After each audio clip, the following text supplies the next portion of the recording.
कहानी की शुरुआत होती है वर्ल्ड वॉर 2 के दौरान। साइटो नाम के एक जापानी बिजनेसमैन को कुछ दूसरे बंदियों के साथ जापान वापस भेजा जा रहा था, जहां उन्हें गुलामी में काम करना पड़ेगा। साइटो को सबसे दूर अकेला रखा गया था। जल्द ही 2 पहरेदार उसे शिप के कमांडर के पास ले गए। कमांडर ने उसे नफरत भरी नजरों से देखा और कहा कि अपने देश से गद्दारी करना माफी के लायक नहीं है, लेकिन मौत की सजा तो बहुत आसान होगी तुम्हारे लिए। जो गुनाह तुमने किया है उसके लिए काफी नहीं है। तभी कुछ दूसरे सिपाही ब्रॉन्सन नाम के एक दूसरे कैदी को पकड़ के ले आए। ब्रॉन्सन ब्रिटेन से था। उसके अंदर जापानी लोगों के लिए गहरी नफरत भरी हुई थी। कमांडर ने फिर अपना प्लान बनाया। इन दोनों की जितनी भी जिंदगी बची है उस दौरान ये जंजीरों से एक दूसरे से बंधे रहेंगे। सिपाही आगे बढ़े और दोनों के पैरों को हथकड़ी से जोड़ दिया। ब्रॉन्सन ने कहा कि मुझे मार दो, बस एक जापानी के साथ मत बांधो, लेकिन किसी ने उसकी बात नहीं सुनी। ऐसा लग रहा था मानो यही उनकी किस्मत है। लेकिन तभी उस जहाज के ऊपर दुश्मनों का हमला हो गया और वहां जितने भी सिपाहियों को बंदी बना रखा था उन सब ने बगावत शुरू कर दी। ब्रॉन्सन और साइटो इस मौके का फायदा उठाकर भागे और सिपाहियों के साथ लड़े। एक सबमरीन ने जहाज के करीब आकर उस पर मिसाइल चला दी। कैबिन में सिर्फ ऑफिसर और दोनों बंदी बचे हुए थे। कमांडिंग ऑफिसर ने बंदूक निकाली उन दोनों को मारने के लिए, लेकिन ब्रॉन्सन ने बड़ी तेजी से साइटो को पकड़ा और दोनों समुद्र में कूद गए, इससे पहले कि पूरा जहाज ही फट जाए। कुछ घंटों बाद ब्रॉन्सन तैरते हुए साइटो को एक सुनसान आइलैंड तक ले गया। जमीन पर पहुंचकर वो बेहोशी में गिर पड़ा। अगले दिन साइटो ने उठकर सोचा कि ये सब एक बुरा सपना था, लेकिन जब उसने अपने पैर में जंजीर देखी तो सच से सामना हुआ। उसने ब्रॉन्सन को जगाने की कोशिश की, लेकिन वो बेहोश पड़ा रहा। पास में एक सिपाही की लाश भी मिली जो किनारे पर बहकर आ गई थी और साइटो ने उसकी बंदूक निकाल ली। अब वो सोच ही रहा था कि ब्रॉन्सन को गोली मारकर आजाद हो जाए, लेकिन ब्रॉन्सन ने अचानक उठकर उस पर हमला कर दिया। दोनों के बीच में जबरदस्त लड़ाई हुई। जब वो दोनों समुद्र के किनारे लड़ रहे थे तभी पानी से एक भयानक सी चीख सुनाई दी। ब्रॉन्सन ने साइटो को समुद्र में धकेलने की कोशिश की, लेकिन साइटो के घायल पैर से खून बहने लगा, जिसे सूंघकर वो अनजान जीव उनके पास आने लगा। इस जीव ने ब्रॉन्सन को झटके से खींचा और उस पर हमला किया। तेज पंजे और बिजली जैसी रफ्तार। साइटो ने तुरंत बंदूक उठाई और पहले ब्रॉन्सन पर निशाना साधा, लेकिन ब्रॉन्सन को न मारते हुए उस जीव को मार दिया। वो जीव पीछे हटा और पानी में गायब हो गया। ब्रॉन्सन अब घायल हो गया था। दोनों समझ गए कि इस आइलैंड पर उनकी आपस की दुश्मनी से कहीं ज्यादा खतरनाक कुछ और मौजूद है। दोनों ने एक समझौता किया ताकि जिंदा रह सकें। बीच से थोड़ी दूर जाकर ब्रॉन्सन ने पूछा कि वो जीव क्या था, लेकिन वो दोनों अलग भाषा बोलते थे, तो साइटो ने सिर्फ समझने का नाटक किया, लेकिन उसका चेहरा साफ दिखा रहा था कि वो जानता है कि उसने अभी क्या देखा है। साइटो कुछ वक्त के लिए चुप रहा, सोचता रहा कि आखिर कैसे बचा जाए, लेकिन आखिर में हताश होकर वो समझ गया कि यहाँ मरना तय है। लेकिन ब्रॉन्सन ने उसे तुरंत रोक दिया और कहा कि तुम पागल हो गए हो क्या। फिर उसने बंदूक की आखिरी गोली निकालकर साइटो को दी और कहा कि हम दोनों को मिलकर उस जीव से लड़ना होगा जो उनका पीछा कर रहा है। दोनों को कुछ सामान मिला जो समुद्र के किनारे बह कर आया था। ब्रॉन्सन ने एक सिगरेट का पैकेट ढूंढा और साइटो को पकड़ाई, लेकिन साइटो ने उसे लेने से मना कर दिया। उसकी आंखों से उदासी छलक रही थी। जब ब्रॉन्सन कुछ काम का सामान ढूंढ रहा था तो उसे एक नौजवान सिपाही की लाश वहां मिली, जो कि उसका अपना साथी था। वो रो पड़ा और कहने लगा कि ये तो बस एक जवान सा लड़का था, इसकी पूरी जिंदगी पड़ी थी अभी। वो जिंदा होता अगर साले जापानियों ने ये जंग न शुरू की होती तो। साइटो चाहे उसकी एक भी बात न समझ पाया हो, उसके दर्द को पूरी तरह महसूस कर पा रहा था। उसने ब्रॉन्सन को पानी पिलाया। ब्रॉन्सन ने पानी पी लिया और वो दोनों मिलकर रात के लिए और चीजें इकट्ठा करने लगे। जब अंधेरा हुआ तो दोनों ने मिलकर काम चलाने के लिए कैंप बनाया। ब्रॉन्सन ने अपना जूता पहनने की कोशिश की, लेकिन जंजीरों की वजह से उसे दर्द हो रहा था और वो जूता नहीं पहन पाया। तब साइटो को समझ आया कि उसने एक मरे हुए सिपाही के बड़े जूते ले लिए थे और उसने एक जूता ब्रॉन्सन को दे दिया, लेकिन ब्रॉन्सन ने उसे पहनने से साफ मना कर दिया, क्योंकि वो किसी भी जापानी चीज को हाथ तक नहीं लगाना चाहता। साइटो ने कुछ क्रैब्स पकड़े और अपने नए साथी को खिलाए।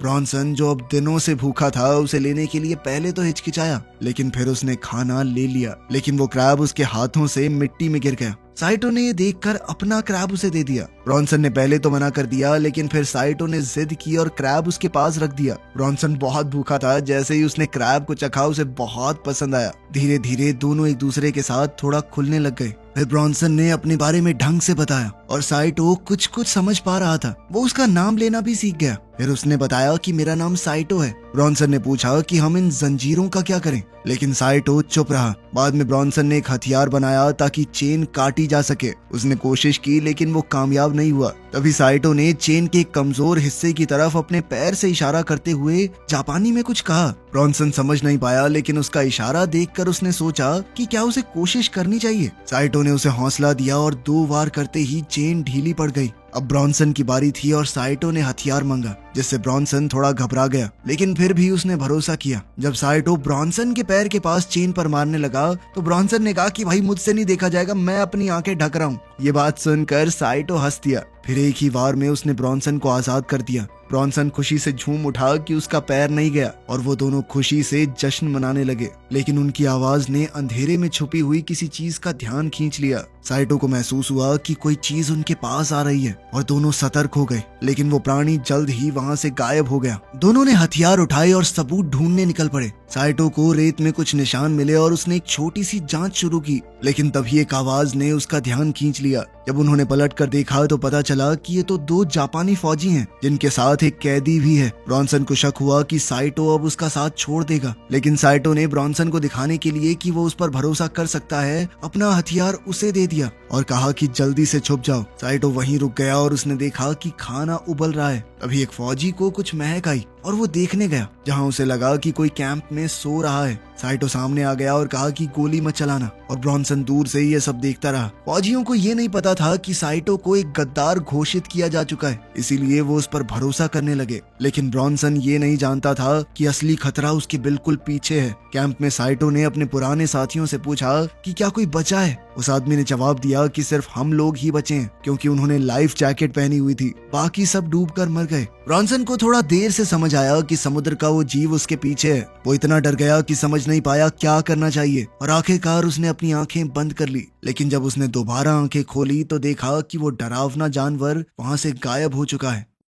अब जापानी फौजी साइटो से पूछताछ कर रहे थे कि क्या पक्का यहाँ पर कोई और नहीं है। साइटो ने कहा कि वो अकेला है, लेकिन सिपाहियों को शक हो गया, क्योंकि उन्हें ब्रॉन्सन के वहाँ होने के कुछ सुराग मिले थे। एक फौजी अपनी तलवार लेकर उठा और कहने लगा कि जहाज डूबने से पहले एक अफवाह उड़ी थी कि एक गद्दार और दुश्मन को एक साथ जंजीर से बांध दिया गया है। जब उन्होंने साइटो के पैर से कपड़ा हटाया तो वो समझ गए कि साइटो एक गद्दार है। दूसरे फौजी ने उससे पूछा कि वो भगौड़ा कहाँ पर है। साइटो ने कहा कि वो मर चुका है, और उसने एक कब्र की ओर इशारा किया जहां उन लोगों ने ब्रॉन्सन के दोस्त को दफनाया था। एक जापानी फौजी ने कहा कि साइटो सिर्फ एक गद्दार नहीं, झूठा भी है, और धमकी दी कि अगर उसने सच नहीं बताया तो वो उसका गला काट देगा। तभी एक भयानक दहाड़ पूरे टापू पर गूंजी और सब लोग रुक गए। वहां मौजूद दूसरा कैदी डर के मारे चिल्ला पड़ा कि ये जीव जो भी है इंसान तो नहीं है। वो घुटने के बल गिर गया और अपने बचाव के लिए प्रार्थना करने लगा। एक सैनिक ने सबसे छोटे सिपाही से कहा कि जाके देखो किस चीज की आवाज है। वो ब्रॉन्सन के पास पहुंचा।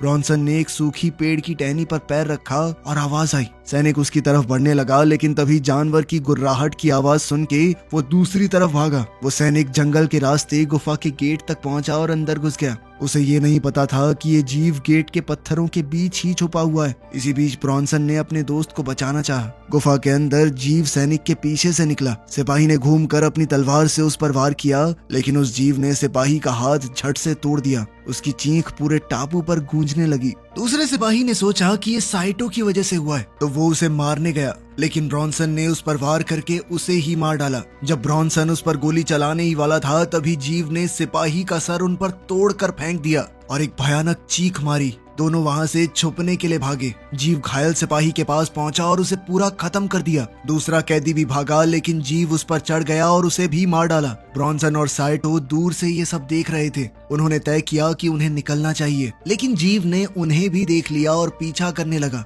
दोनों जंगल की तरफ दौड़ने लगे और साइटो मशेटी से रास्ता साफ करता गया। ब्रॉन्सन ने कहा कि मेरे पास एक प्लान है और हम दोनों को रुकना चाहिए, लेकिन साइटो को उसकी भाषा समझ नहीं आई और वो आगे बढ़ता गया। ब्रॉन्सन लड़खड़ाकर पीछे रह गया और वो जीव तुरंत उस तक पहुंच गया। घबराकर ब्रॉन्सन ने गोली चला दी, लेकिन गोली चूक गई। उसकी आखिरी गोली बर्बाद हो गई थी। उस जीव ने ब्रॉन्सन का गला पकड़ लिया और उसे मारने के लिए अपना पंजा उठाया, लेकिन साइटो ने अचानक वापस आकर उस जीव पर हमला कर दिया, जिससे ब्रॉन्सन छूट गया। दोनों इस मौके का फायदा उठाकर वहां से भागे, लेकिन एक ढलान में फिसलकर नीचे गिर गए, जिसमें दोनों को ही काफी चोट लगी और वो घायल हो गए। अगले दिन वो दोनों बहुत ज्यादा घायल थे। जब उनकी आंखें खुली, साइटो ने देखा कि उसके सीने में एक तीखी चीज घुसी हुई थी। तेज दर्द के साथ उसने उठकर मुश्किल से उस तीखी चीज को निकाला। उस वक्त ब्रॉनसन एक सड़े हुए लकड़ी के टुकड़े पर पड़ा था जो झरने के किनारे लटका हुआ है। जब उसने हिलने की कोशिश की तो वो लकड़ी झूलने लगी और ब्रॉनसन संतुलन बनाने के बावजूद फिसल गया, नीचे एक पत्थर से टकराया और पानी में गिर गया। पानी के नीचे उसे पहले हमले की यादें आने लगी और मुश्किल से तैरकर जैसे तैसे वो किनारे पर पहुंचा। साइटो को दूसरी तरफ मरे हुए सिपाही की कटाना मिल गई। अब दोनों अलग हो चुके थे और नदी के साथ साथ चल रहे थे। झरने के ऊपर से उस जीव ने एक दिल दहला देने वाली चीख मारी जो जंगल में गूंज उठी। उन दोनों को ही ये चीख सुनाई दी। दोनों चौकन्ने हो गए और साइटो, जो कि नदी से पानी पी रहा था, ठहर गया और अपने दोस्त को ढूंढने निकल पड़ा। ब्रॉनसन अकेले ऊपर चढ़ता रहा जब तक एक बड़े झरने तक नहीं पहुंच गया जो उसके आगे का रास्ता रोक रहा था। उसने फिर भी किसी तरह आगे बढ़ने का फैसला किया। शाम होने लगी और वो दोनों अभी भी अलग अलग थे। साइटो अब नदी के किनारे से निकलने की कोशिश कर रहा था, लेकिन लाख कोशिशों के बाद भी वो ब्रॉनसन को ढूंढ नहीं पाया। इसी बीच ब्रॉनसन झरने पर पहुंचा और सोचा कि थोड़ा आराम कर लिया जाए, लेकिन उसे पास से ही कुछ आवाजें सुनाई देने लगी। साइटो अभी भी जंगल में भटक रहा था। उन आवाजों को सुनकर वो चौकन्ना हो गया। ब्रॉनसन आखिरकार गहरे हिस्से से बाहर आया और किनारे पर बैठ गया, लेकिन तुरंत ही उसने अपने बाजू में किसी की मौजूदगी महसूस की। जब वो देखने के लिए मुड़ा तो एक बड़ा मगरमच्छ वहाँ पर था। कोई चारा न देखकर वो बिना हिले शांत लेटा रहा। मगरमच्छ ने सिर्फ देखा और फिर पानी में लौट गया। ब्रॉनसन अभी भी डरा हुआ था। वो चुपचाप उठा और चलने लगा। वो झरने पर ऊपर पहुंचने ही वाला था, पर तभी वो फिसल गया और उसी समय उसे वो जीव दिखाई दिया जो अब साइटो के दिए हुए घाव पर कुछ लगा रहा था। ब्रॉनसन को समझ आया कि ये कोई बेवकूफ जीव नहीं है। वो सोच समझ सकता है, अपने घावों को ठीक कर सकता है, और अब वो इस कोशिश में लग गया कि कैसे साइटो को ये बात बता सके। लेकिन गलती से वो एक आवाज कर बैठा और फिर किसी तरह छुप कर वहाँ से निकलने की कोशिश में लग गया। वो छुप कर देखता रहा जब वो जीव नदी के किनारे जा रहा था। तभी अचानक उसी मगरमच्छ ने जीव पर हमला कर दिया और उसे घसीट कर ले गया। पानी तुरंत लाल हो गया और कुछ देर तक मगरमच्छ सांस लेने के लिए तड़पा। तभी उस जीव ने पानी से उभर कर उसे दो हिस्सों में चीर दिया। ब्रॉनसन ये देखकर और भी ज्यादा डर गया। उस जीव ने एक और बेहद तीखी चीख मारी जो दूसरी ओर साइटो तक पहुंच गई। ब्रॉनसन तुरंत भागा। साइटो अब भी जंगल में उसे ढूंढ रहा था। कुछ देर बाद अचानक से साइटो ने एक अजीब सी चीज देखी। वो पास गया तो देखा कि एक लाश पेड़ से बंधी हुई थी। ये देखकर वो बेहद डर गया और एक गड्ढे में लड़खड़ा कर गिर पड़ा। गड्ढे के अंदर साइटो को एक और वैसे ही जीव का सर मिला। वो कुछ देर तक उस नजारे को देखता रहा और फिर समझ गया कि ये मर चुका है। एक नई उम्मीद के साथ उसने वहाँ से निकलने का फैसला किया और लाश के पास कुछ काम की चीजें ढूंढने लगा। उसे लाश के हाथ में एक बंदूक मिली और जमीन पर गिरे गोली के खोखे को देखकर उसे पता चला कि इस आदमी ने ही उस जीव को मारा होगा। फिर साइटो ने बंदूक भी उठा ली। अब उसके पास एक कटाना और एक पिस्टल थी, तो अब उसने सोचा कि मैं भी उस जीव का शिकार करूंगा। रास्ते में उसे एक टूटे हुए प्लेन का मलबा मिला और वो पानी में उतर कर उस तक पहुंचा। जब वो उस आधे डूबे हुए प्लेन के अंदर गया तो उसे कुछ चीज दिखाई दी। इसी दौरान ब्रॉनसन ने भी प्लेन के एक और टुकड़े को ढूंढ निकाला और वो भी उसी प्लेन तक पहुंचा। प्लेन के अंदर जाने से पहले उसने कुछ रद्दी लोहे के टुकड़ों से एक काम चलाऊ सा हथियार बनाया। फिर वो प्लेन के अंदर गया और वहाँ उसे फ्लेयर गन, लाइटर, सिगरेट्स और कुछ और भी चीजें मिली। लेकिन एक चीज ने उसकी नजर खींच ली। उस चीज को पकड़ने के चक्कर में वो फिसल गया और उसने देखा कि प्लेन के पंख में कुछ अटका हुआ है। जब उसने करीब से देखा तो पता चला कि वो एक बम है। इस बम को देखकर उसे एक आइडिया आया। अब ब्रॉनसन ने थोड़ी देर आराम किया और एक सिगरेट जलाई। सिगरेट पीते हुए उसे किसी के कदमों की आहट सुनाई दी। जब उसने मुड़कर देखा तो वहाँ साइटो खड़ा था। ब्रॉनसन ने उससे पूछा कि वो कांप क्यों रहा है और साथ ही उसे सिगरेट थमा दी। साइटो ने मना कर दिया और कहा कि उसे कुछ जरूरी दिखाना है। ब्रॉनसन को कुछ समझ नहीं आया तो साइटो ने अपने लाइटर का इस्तेमाल करके उसे समझाने की कोशिश की। दोनों एक साथ एक गुफा तक गए और वहाँ पहुंचकर साइटो ने एक अजीब सी चीज की ओर इशारा किया। दोनों ने देखा कि वैसी ही एक मादा एक और अंडे को सेक रही थी। ब्रॉनसन धीरे धीरे उसके पास गया, लेकिन साइटो ने उसे चेतावनी दी कि ये एक मादा है, इससे दूर रहो, ये अपने घर और बच्चे को बचाने के लिए बहुत ज्यादा खतरनाक हो जाती हैं। लेकिन ब्रॉनसन ने कहा कि वो बिना उसे मारे यहाँ से जाएगा नहीं। साइटो ने उसे समझाने की कोशिश की कि अगर हमने एक मादा को मार दिया तो ये बाकी के जीव बहुत ज्यादा खतरनाक हो जाएंगे, वो किसी भी हाल में हमें खत्म करके रहेंगे। लेकिन ब्रॉनसन ने कहा कि या तो वो जिंदा रहेंगे या हम। उसके पास एक आइडिया था और उसने साइटो से अपने साथ चलने के लिए कहा। फिर ब्रॉनसन ने साइटो को वो बम दिखाया जो उसे प्लेन में मिला था और कहा कि मुझे ये उस मॉन्स्टर के घर तक ले जाने में मदद करो। दोनों मिलकर बहुत मुश्किल से बम वहां ले गए। वहां पहुंचकर उन्होंने देखा कि ट्रिगर टेढ़ा हो गया है। ब्रॉनसन ने उसे ठीक करने की कोशिश की, लेकिन साइटो ने कहा कि जल्द से जल्द यहाँ से निकलते हैं, कभी भी फट सकता है ये। इसी बीच वो मादा अपनी गुफा की तरफ लौट रही थी। ब्रॉनसन ने कहा कि प्लेन में एक इमरजेंसी हथौड़ा है, वो काम आ सकता है, लेकिन वहाँ उनमें से किसी को रुकना पड़ेगा ताकि वो बम को एक्टिवेट कर सकें। साइटो ने उदासी से कहा कि मेरी वजह से हम लोग यहाँ पर हैं, और वो वहीं रुकने के लिए तैयार हो गया। लेकिन तभी उन्हें उस मादा की गरज सुनाई दी। दोनों ने ही बाहर जाने का फैसला किया। जॉनसन ने एक फ्लेयर जलाई ताकि वो अंधेरे में देख सके। जब साइटो पहरा दे रहा था तब जॉनसन हथौड़ा निकालने की कोशिश करने लगा, लेकिन हथौड़ा फंसा हुआ था और उसे खींचने में बहुत जान लग रही थी। तभी एक मॉन्स्टर साइटो के सामने आया और साइटो तुरंत लड़ने को तैयार हो गया। दोनों के बीच जबरदस्त लड़ाई हुई और वो जीव बहुत ही सेफ और समझदार तरीके से लड़ रहा था।